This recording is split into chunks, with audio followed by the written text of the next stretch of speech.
Hi, everybody. Dr. Ashanti here from Charles R. Drew University of Medicine and Science. I serve as the Director of Community College Partnerships. Guess what? It is July 31st, and we are wrapping up National Mental Health Awareness Month. And this is National BIPOC Mental Health Awareness Month. And it's all about Black, Indigenous people of color and the things that we experience, right? So, boy, do we have a treat for you. The theme was actually culture, community, and connection. You heard from Dr. Denise Shervington as she discussed culture. You heard from Dr. Noe Chavez and our youth who discussed connection, who discussed community. And now we're hearing about connection. And I'm joined by an esteemed panelist, Dr. Angela Venegas-Murillo, and she's going to introduce herself. But I just want to say that as you're looking at universities or schools to attend, please think about attending Charles R. Drew University of Medicine and Science.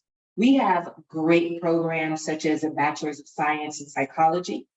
We have a Bachelor's of Science in Biomedical Sciences, a Bachelor's of Science in Public Health, because mental health is a public health issue. And also we have our master's programs, right?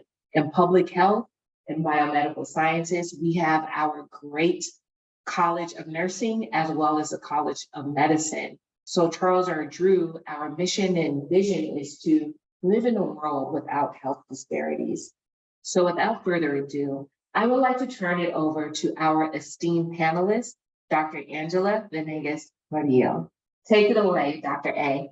Thank you. Thanks, Dr. Carter. Thanks for inviting me and for, bringing awareness to this very huge issue in our world. It's not just a US or local issue. Mental health impacts everyone internationally. And I think it's important to tell everybody who I am, a little bit about myself. First, I'm going to start with, I am a general pediatrician. I practice at Dr. Martin Luther King Jr. Community, the pediatric clinic, and I'm also a assistant professor at Charles R. Drew University of Medicine and Science.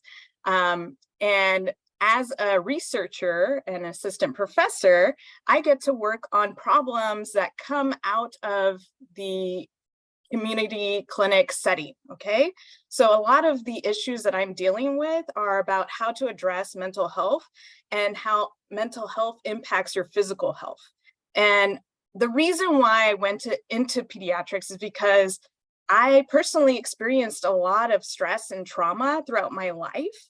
And I really wanted to learn ways about how to help other people get through it.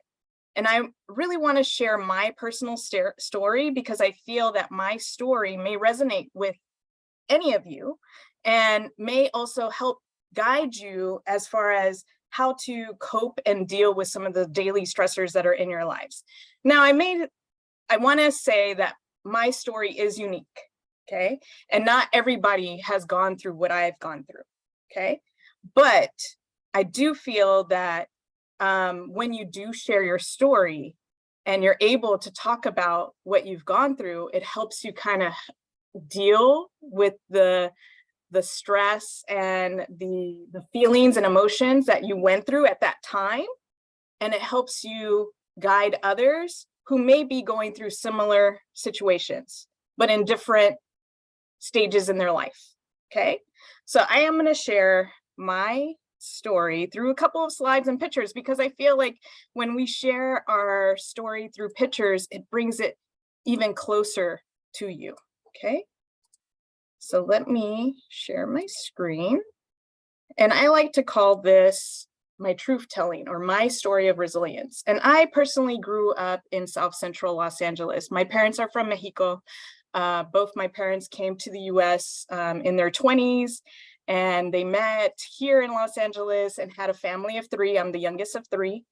And what I want to share with you is really a story that is about overcoming adversity. And it's not just my story, it's the story of my family. But this is from my perspective. And I do want to say that my story has a lot to do with community violence. And unfortunately, this took place during the late 80s, during the time when there was a crack cocaine epidemic in our country.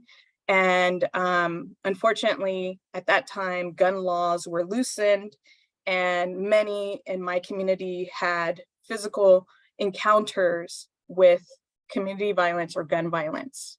So this is my story. When I was 5 years old in 1987, my mother and we were walking home from a Christmas program when we were shocked to be accosted by a young man with a gun. He asked my mother for money and pointed the gun at us, and thoughts of my mother and her well-being rushed into my head. I didn't know what to do. I was scared, I was stunned, but my mother at the same time didn't know how to speak English, and the young man, teenager himself, was asking for money in English, and I had to respond. I responded in Spanish, and I told him I responded in English because she only spoke Spanish. And I said we didn't have any money. And as she showed her empty pockets to him, he shot her in the leg. The piercing bullet that shot my mother also shot me in the heart. I could feel the heat burning as he ran off, and I called for help. A young person came out of the corner liquor store asking, where did the gunman go? And I pointed to the alley, and he ran after him instead of helping us. There I was with my mother, stranded, feeling hopeless, didn't know what to do, and we proceeded to walk. We encountered a neighbor who saw my mother and my mother with her leg bleeding, and he decided not to help us. Like many in my community, getting involved in an incident is scary. And I think that person just didn't want to get involved because they didn't know what was happening. So we continued on, and I was really, really hoping that somebody would help us. We finally made it to my neighbor's house right next door to our house in the middle of the block, called 911, and my mother was sent to MLK hospital. At that time, all my hope and aspirations were set on the physicians treating her. I didn't know if my mom was going to survive. And I really felt that the physicians helping her were going to help her live. And once she came out of that operating room, I knew that that was what I wanted to do for my career. I wanted to become a physician. I wanted to help others live long, healthy lives because I saw what can be done for my mother. And that's what really prompted me to become a doctor. But like many in my neighborhood, we would encounter these situations and we didn't have access to counseling. And we often felt like we had to be tough and show strength in our outer appearance, but within, we were feeling fear and scared and anxiety and lots of feelings that unfortunately my mother progressed to have symptoms of post-traumatic stress syndrome. And those memories are still very, very hard for us. The second encounter with a gun was in 1999 in my very home. I was 8 years old. My mother and I were watching my baby cousin when a man who was robbing the liquor store down the street broke into the back window and held my mother by gunpoint. I didn't know what to do. I felt anger. I felt sadness. So many emotions were running inside of me because I didn't want this to happen again to my mom.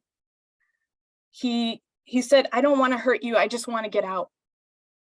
And I said, okay, get out. get out. And I threw books at him. And finally, I opened up the door and he ran out and he got captured down the block. Like many in my community, unfortunately, we have multiple encounters with not only gun violence or community violence, but other forms of stress and trauma. My third encounter was when I was 10 years old in 1992. The LA riots unfolded right before my eyes. While another neighbor was returning with bags full of groceries, another was showing off their new set of AK-47s. Everybody in the neighborhood was exposed to gun violence. Even my elementary school wasn't safe. Often the site of a murder scene, I'd arrive to school greeted with caution tape, blocking the entrance. Yet we didn't talk about it. It was too painful to talk about. And when we did, it was like a challenge of who can be the toughest or survive the most, who could endure the most. I was never asked by my teachers or doctors or school counselors how I felt. It was like we were invincible or didn't matter. Maybe they just didn't know what to do. Maybe they just didn't know how to ask. But now, and even at that time, I learned how to reframe my experience, my trauma, to something that doesn't define me. I am more than what happened to me. I'm not just what I had experienced. And I had to learn how to turn those experiences into action. And for me, the action was through education. And I will say that along the way, as I went ahead in my pursuit for becoming a pediatrician, I got several examples of how to reframe my trauma and reframe how I was living in stress and adversity by others around me in my community. It was that personal connection that my family had with Mr. and Mrs. Barker here on the left. They were our neighbors on the block and active Baptist community leaders. And they would often invite us for block parties and reunions to talk about our block safety. They showed us that we can overcome our adversities. My brother and sister participated in band in their junior high and high school. Mr. Pullum and several other teachers were very influential in helping my brother and my sister really feel connected to their community and also find ways to express themselves, to release that stress that they were enduring at the time. I also found that my resilience came through my ability to communicate and do well in school. And it was often pushed by my teachers and my principal, who had very high expectations of me.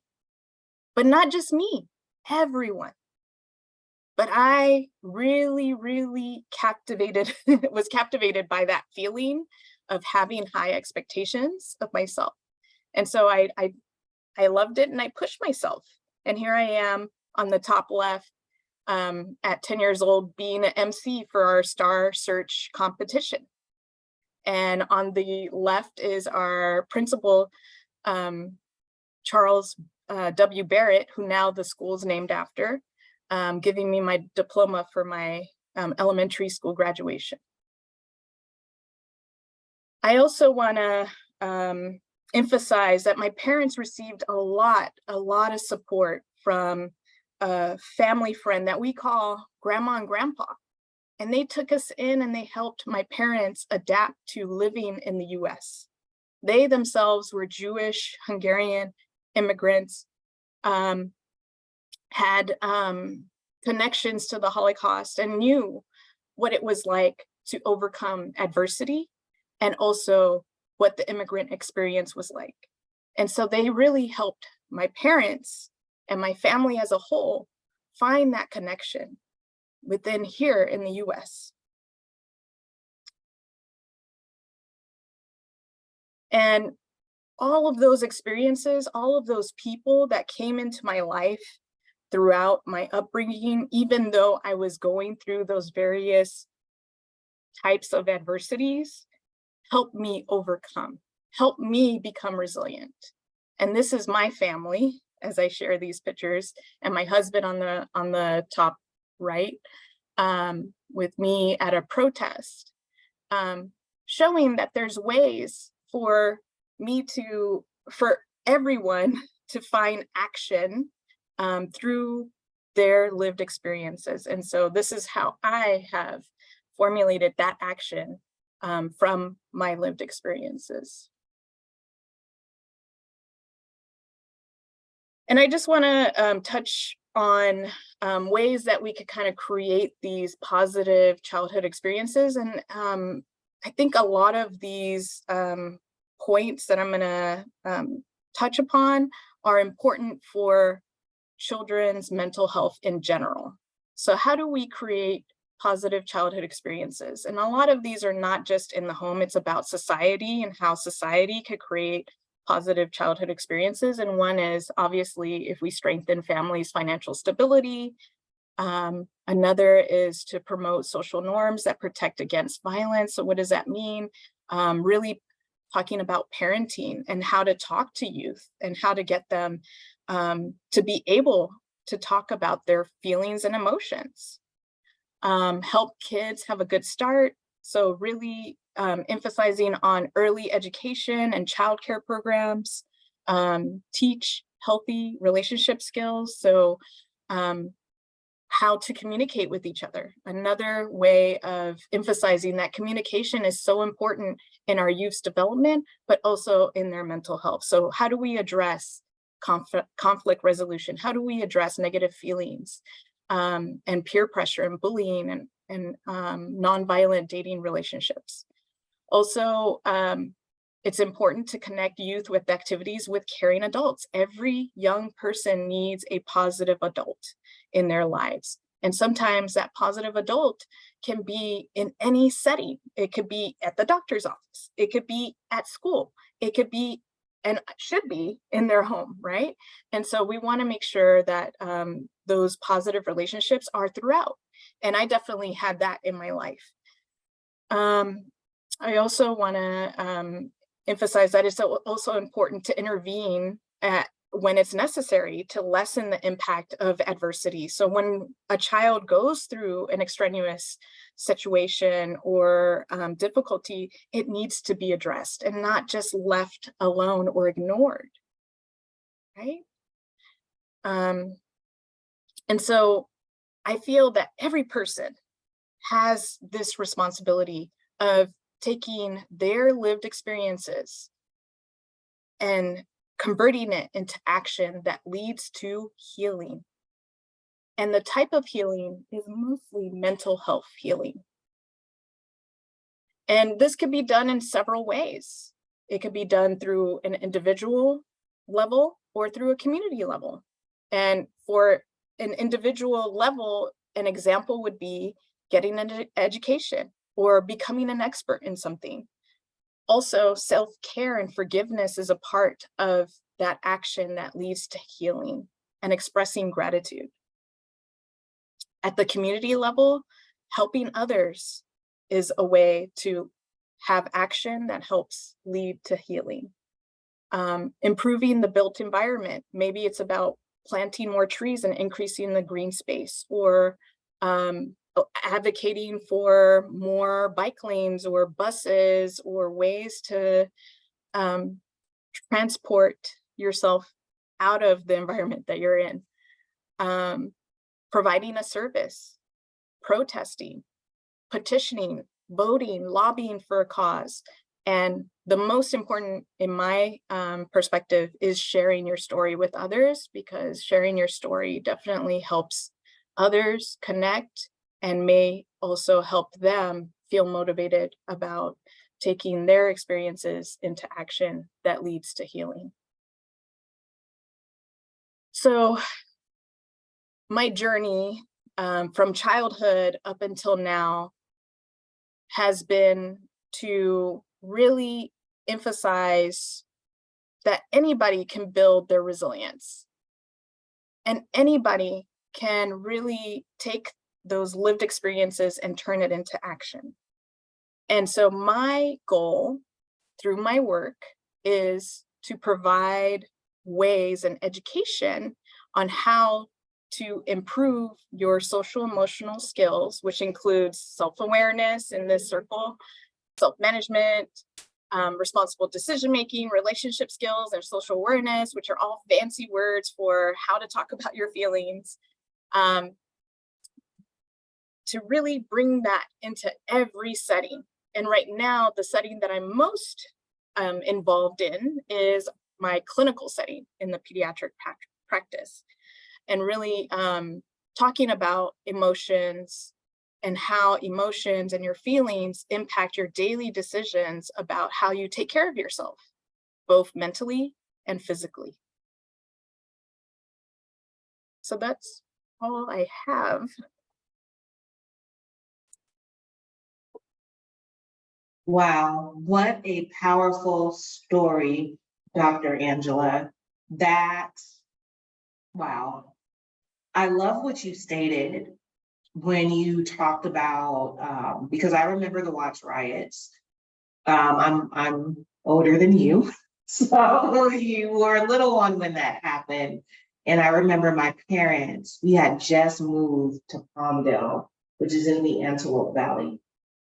And it hurt to see my community burned.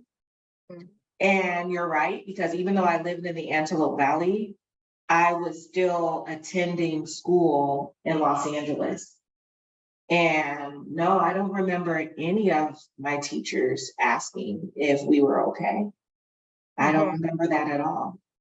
I don't remember any of our teachers asking, even if someone had been out there basically taking clothes, shoes, or any of those things, looting.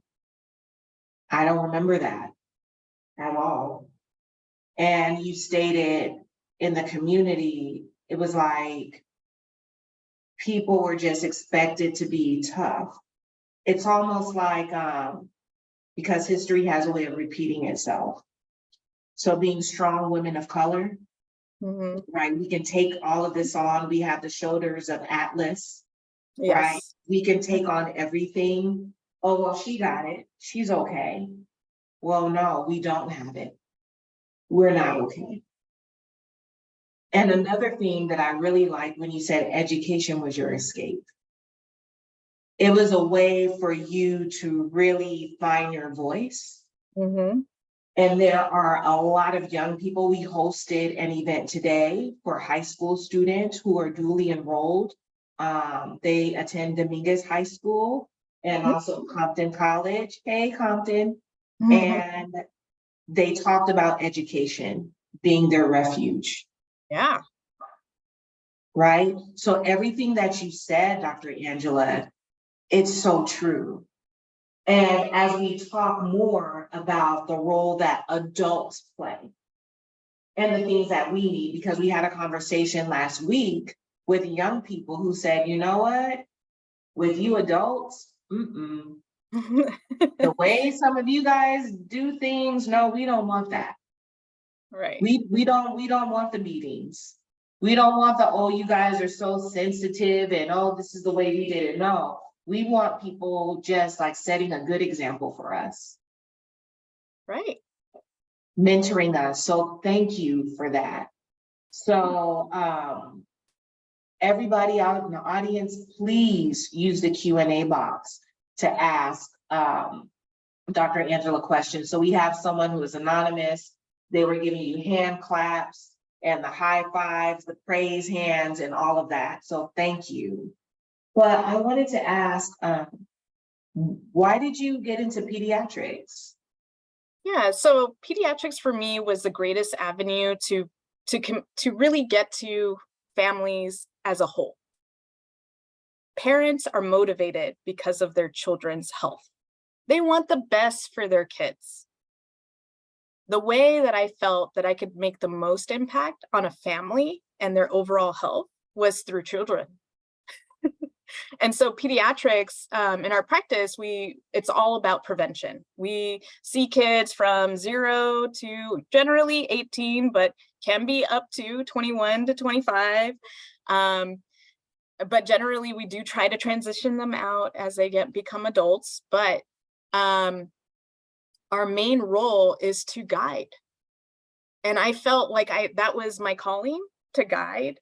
Especially having gone through the experiences that I've went through at the time, and wanted to share that with my community, that it is possible to redirect your where you're going. You don't have to follow the same paths, right? You don't have to continue the same cycle that you see in front of you.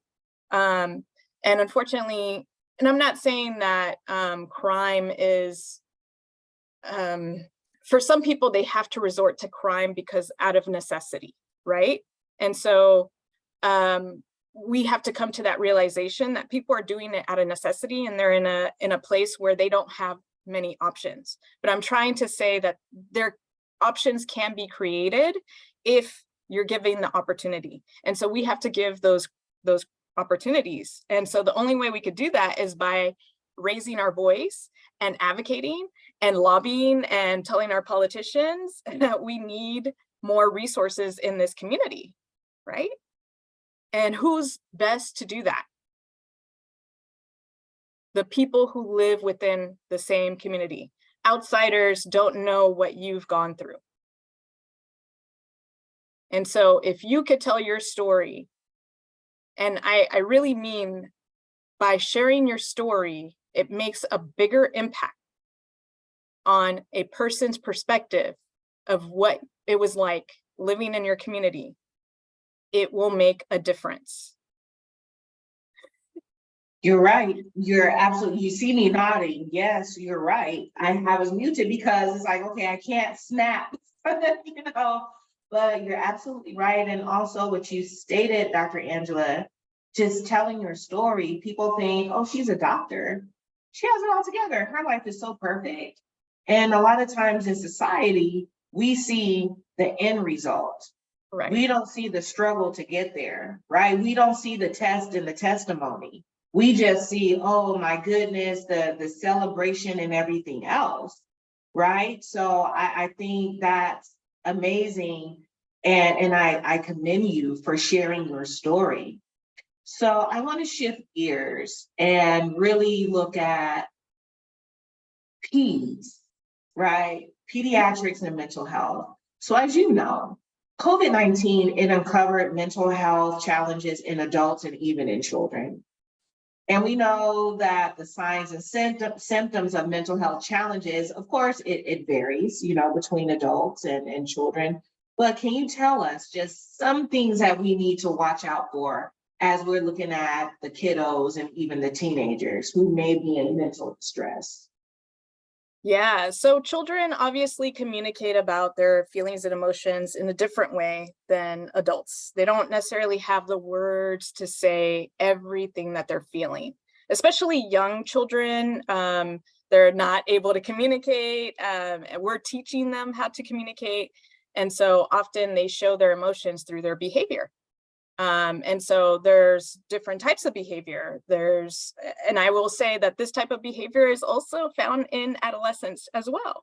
So it may be acting out, being aggressive, or it may be that they're introverted, or, you know, holding in their emotions and withdrawn, right? And so as a parent or an adult in their life, it's important to clue into those signs when their behavior changes. Okay. And it may be a normal response to an abnormal situation. So we know that COVID-19 was an abnormal situation. It was not something we expected, right?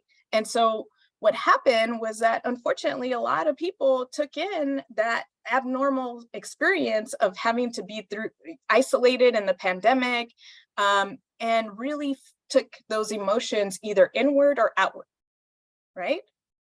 And so for many children, they started to express themselves in different ways, either through social media or their behaviors at home, or how they interacted with their parents or their families or family or friends. And so it's very important to monitor how, or check in on how your child's behavior is going, okay? And this should be done pretty frequently, actually. I recommend checking in every day, at least, if not several times a day. And there's different ways to check in. Yeah. Some ways are, and you know, it may be that it might be easier to check in with your son or daughter or your child that you're caring for using a color. Sometimes a color or a drawing of an emotion might be an easier way to check in with those younger individuals. And with the older kids, sometimes just using those figures or that color might be an easier way to say, hey, I'm not feeling good right now and I don't want to talk, and it's because I'm red. And red could be, you know, feeling angry or upset, or, you know, just I'm not at a place right now where I can do that. And just giving that simple communication with your caring adult could be enough, right? To say, okay, I see you're not feeling well right now. Let's talk about it. It's not a time to walk away. If anything, it's a time to tune in, right? Yeah, I actually like that idea with the color. You know, how are you feeling today? Usually when I do an icebreaker with young people, I ask, okay, what emoji is describing you today? And so sometimes it's the meh, or, you know, sometimes you get the smiles with the teeth. So, you know, I think that's great, but I like the color and then the aggression. But you said something that pricked my ears. There's a change in their behavior. Yes.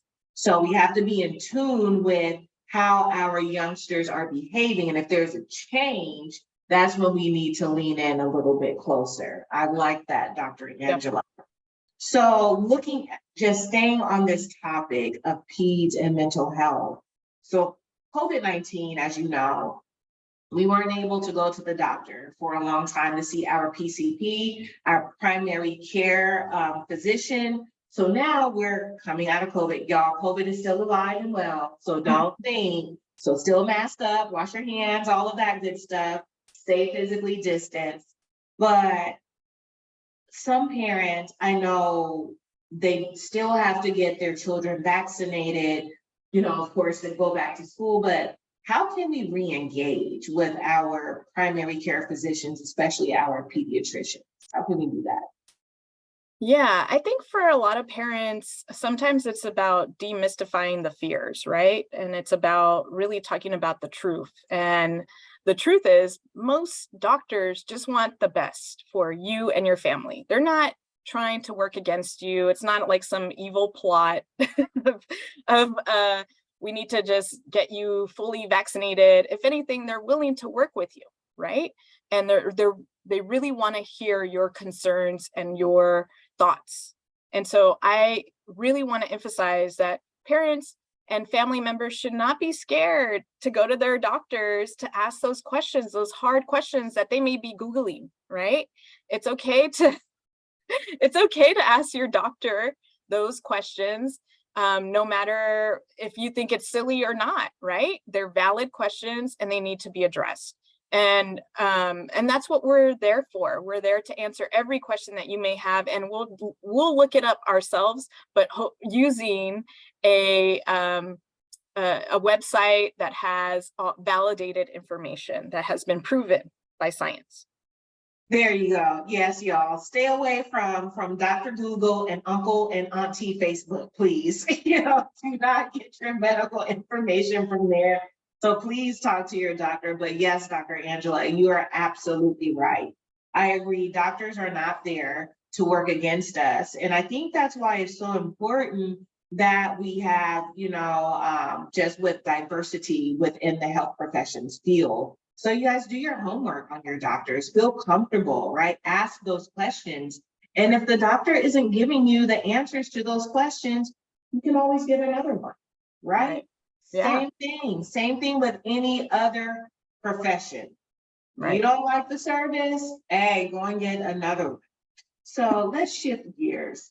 And I know a lot of the young people are going to be so upset. Oh my gosh, Dr. Ashanti, what are you doing? Please stop talking about back to school. Well, y'all, we're going into August. So that's a sign that summer is, your summer vacation is coming to an end. So Dr. Angela, I know many children are in vacation mode, but as a pediatrician, what should our young people do to guard their mental health as they're returning to school? And you talked a little bit about social media. So how can they guard their mental health? Yeah. Well, I think it's always helpful to have a conversation with friends and family about how they feel about going back to school and what are some of their fears or maybe areas that they feel very confident in, right?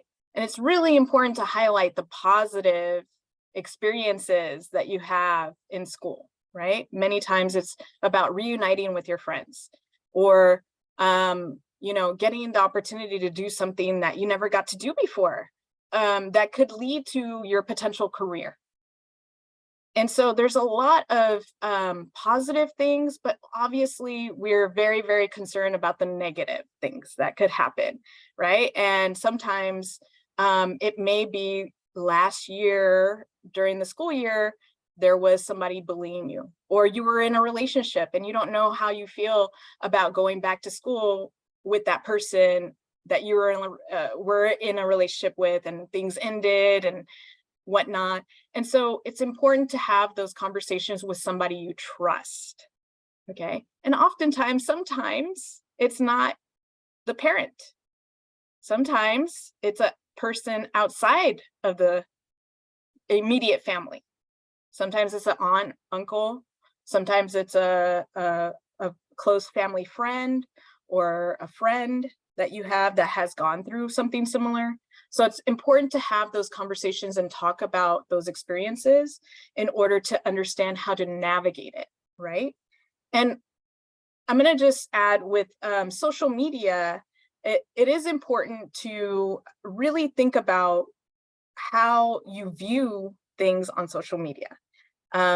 Social media has a filter on it, right?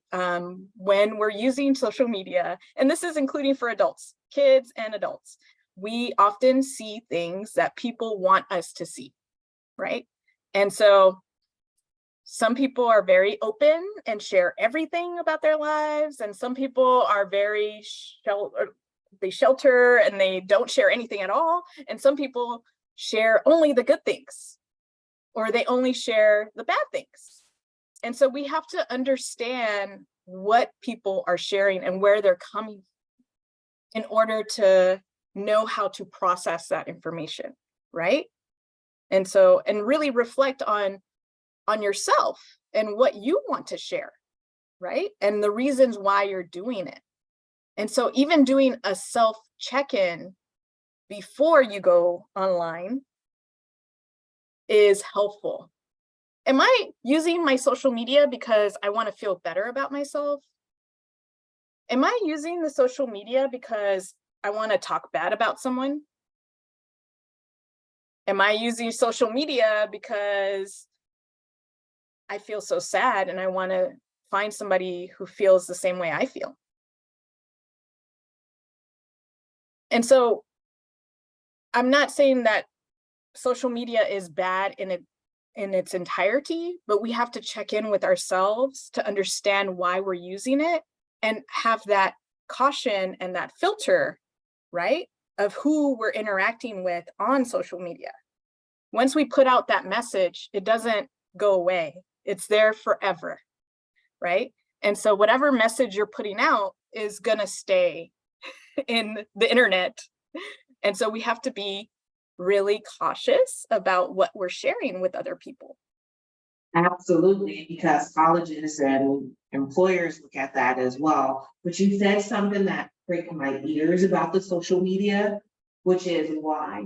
And if you're sad and you're reaching out, I caution young people with that because not all adults and even, some teenagers have good intentions. They can take that and abuse it.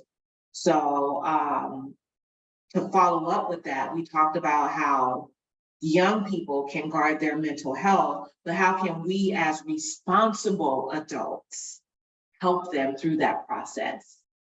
Yeah, you said a key word earlier about the youth at the last meeting that said that they need adults to model behavior for them. They need to be the mentors, and that's what we need. We need adults to mentor how or model how we should interact with social media. And so sometimes it's about sharing your account, obviously with your children or whoever you're caring for. But not only that, maybe even sitting down with them and explaining, hey, I posted this, or I went on social media because, and this is why I'm using it, or this is how I use it, to show your youth how to use it in a responsible way. It's also good to check in and see how they're using it, right? So you need to monitor these things, unfortunately. I know the youth in the audience are not going to like this, but there needs to be a little bit of monitoring in order to understand what is going on and to prevent any dangerous interactions, right? Because there are predators on the internet, and we have to be cautious when we are using social media because there could be somebody there that has bad intentions. And so how do you find that out? Well, sometimes you may not know as a young person, and it may be an adult who has that experience that can identify that. That's so true. That is so true. And like you said, checking in. And there are some parents, yes, I'm gonna be that meddling adult. Oh, well, I just want to be little Johnny's or little Katie's friend. Oh, they have privacy. I'll never forget my parents used to say, as long as you live under my roof, you don't have privacy. Once you move out and get your own place, then you have privacy. There are open doors and all of that. So yeah, you have to check on your youth and your children just to make sure that everything is on the up and up. So I am a great proponent of that, Dr. Angela. So I want to stay on this back to school topic. So when I was in Washington, D.C., hey, George Washington University, I had the pleasure of working with some amazing researchers in school-based counseling, right? So I know D.C. it's different from L.A. I'm aware of that. But what can schools do as we are going back to school? What can schools do to prevent and protect the mental health of their students, especially in the wake of school shootings and violence? Remember, pre-COVID, we were always hearing on the news about like a school shooting. Then when COVID happened, okay, no one was allowed to go out. Then it's like, okay, people are getting vaccinated. Then you're hearing, oh my gosh, we're back to school shootings. What is going on here? And it's back to when you were saying no one with the riots, no one checked on. So what can schools do now to step out of that and prevent and also to help? Yeah, I think a lot of schools now are really embodying the whole school approach, or whole community school approach, where they're really staying in touch with what's going on in the community and bringing that into campus and there's a lot more awareness and funding for mental health in youth, because currently we're in a mental health crisis. And so there has been some state funding for mental health programs, at least that has been directed to Los Angeles specifically. And so there has been a large investment, but it's, I would say it's still not robust enough. But one thing that we need to do, and what schools should really focus in on and have been doing, is prevention, right? And so a lot of it is talking to students right away about their feelings and their emotions as soon as they walk in the door.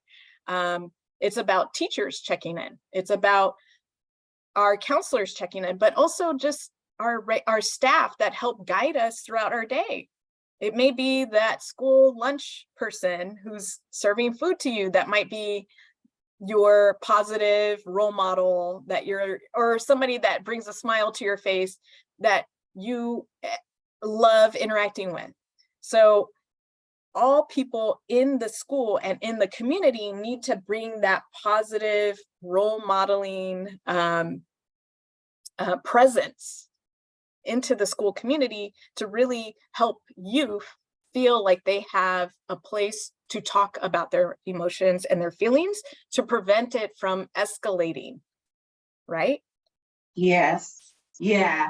And so I remember when I was teaching in DC, dual enrolled youth, of course, and we would just have mindfulness, because I taught at 8 o'clock in the morning. You know, they were not they were not trying to be in class at 8.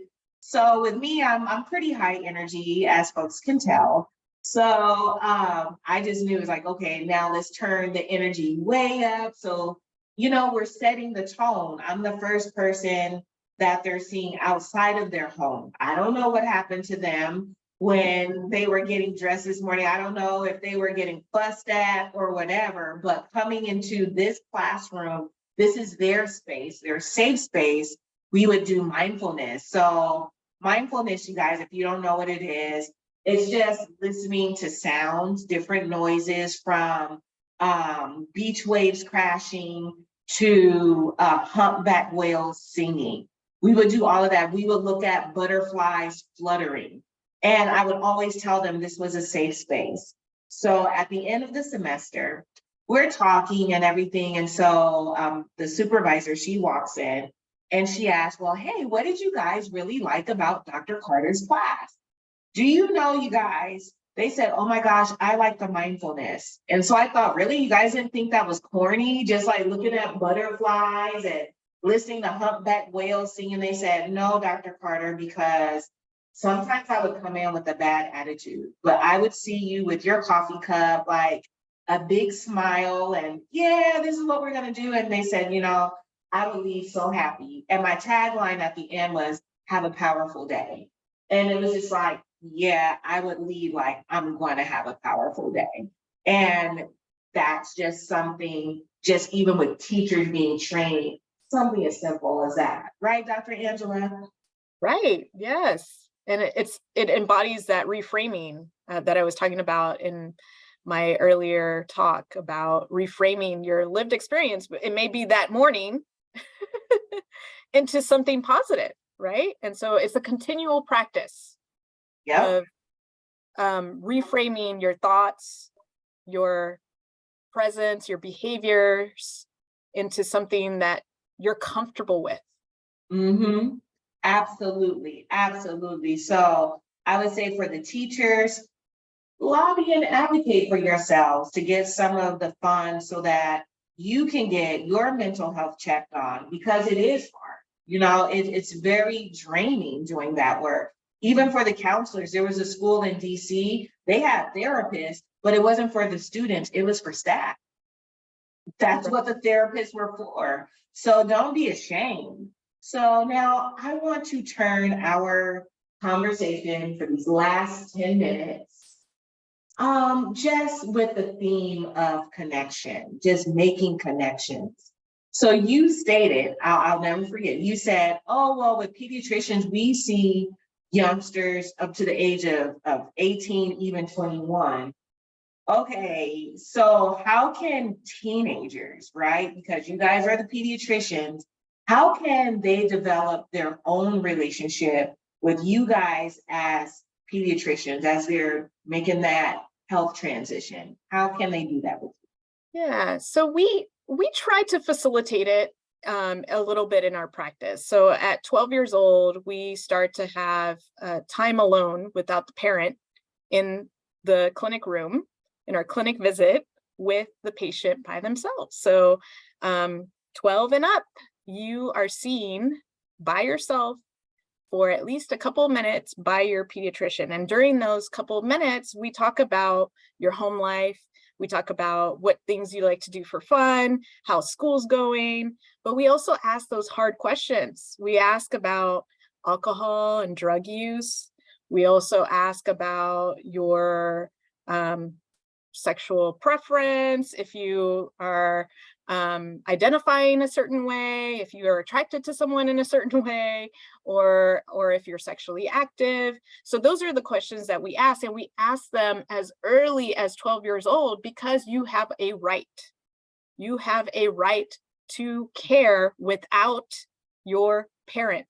So youth starting in the state of California, because it's not true for all states, unfortunately, but in the state of California, at 12 years old and above, you are able to, as a young adolescent, to consent to mental health care, reproductive health and sexual health care, and also alcohol and drug or substance abuse care.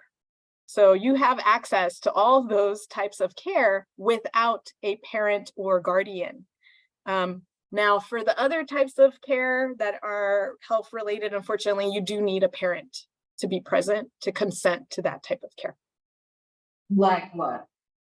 For instance, if you have asthma and you need a treatment, you can't just show up to the emergency room by yourself. You often need a parent or a caregiver to come with you. And yeah, things like that. Okay, but that's good to know. So if I'm 12 years old, I can get my mental health care, sexual care, Right. all of those things.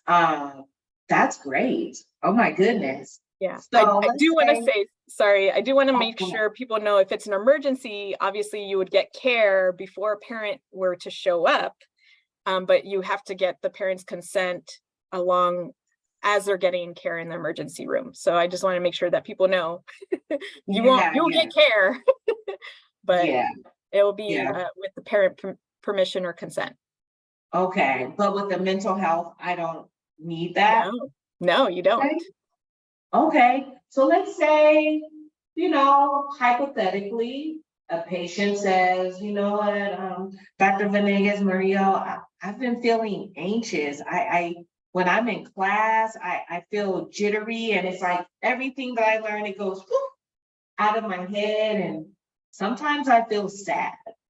What would you do? What would be your step as a pediatrician? So first, I want to make sure that you're not in a crisis, specifically suicidal. I just want to make sure that you're not in a place where you're thinking about hurting yourself, hurting others, or somebody is hurting you. So those are the first things that I would check for. And once I am reassured that that's not going on, then we could just talk about what kind of care you could get from that point on. That might be just seeking care at your school through a school counselor, or through a mental health clinic, or maybe even just more care through me. If it is a crisis, then there are certain protocols that I have to follow to address that crisis at that time. Thank you, I love it. So I know we have a few more minutes left, but I just have a couple more questions. This is a great conversation. I love it. I wish we had more time. But you said something, you said that you're from the area, right? And COVID-19, people are just like, why does she keep talking about COVID-19? Because it uncovered what we already knew before. But it also uncovered the digital divide, right? So we have our devices. Some people don't have the connectivity that's needed. And so telehealth is really huge. So seeing your doctor just like this on Zoom. How can healthcare providers stay connected to their patients, even those that have the lack of transportation or even the digital divide? How do they do that?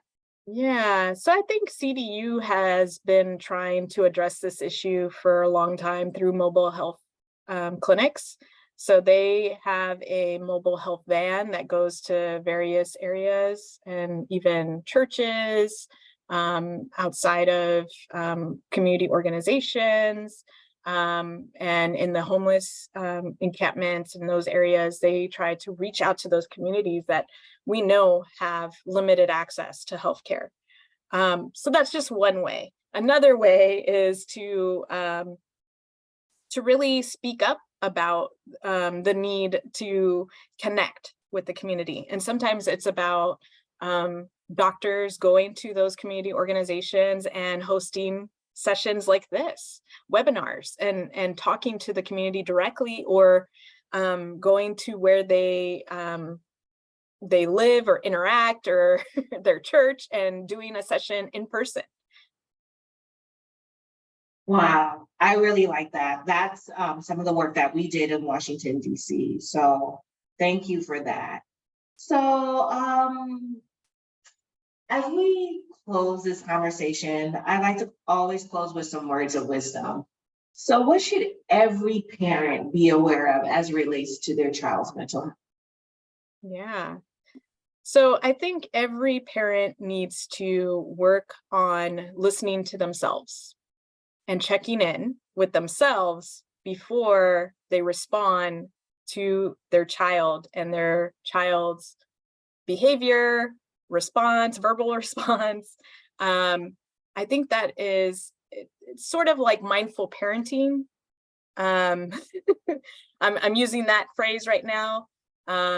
Really check in with your emotions and feelings before you respond to your child's emotions and feelings, because it's going to help you understand how to connect with them, because they may be reacting or behaving a certain way to get a certain response from you.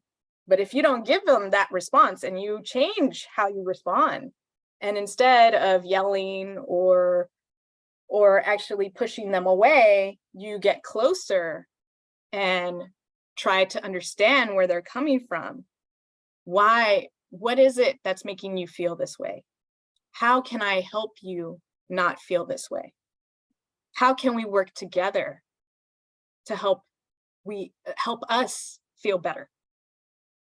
Yep. Yep. Yeah. It goes back to attitudes are contagious. Is yours worth catching? Right?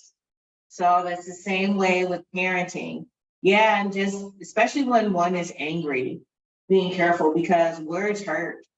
And oftentimes they hurt worse than a fist. They hurt worse than a belt. So being careful of what we say to our children, especially in the fit of anger.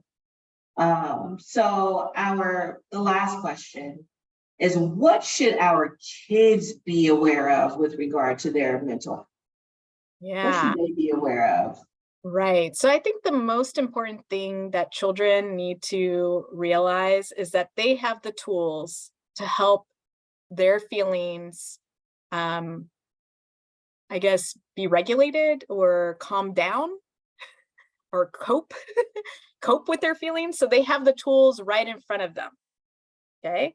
And sometimes it's about, when they're having those feelings, trying to reframe or redirect those thoughts into, how do I get to those things that help me calm down or help me kind of get through this tough situation. And it's helpful to think about those things when you're not in that situation. So like when you're calm and things are okay, to start thinking of like, well, what things do I enjoy that make me feel good? Sometimes it's about writing, like journaling right before bedtime, or it could be drawing and coloring, or it could be that you just really love running or doing something active, or listening to your favorite song. So there's several things and tools that you can use to help you get to a comfortable state. Okay. And also just talk to yourself and know that whatever you're feeling now is going to pass. It's not forever. And I think that's an important thing that kids need to realize, that these feelings are just temporary. It's not forever. And you can help yourself get out of those feelings. Absolutely, absolutely. Well, our time has come, and hey, this has been a great conversation.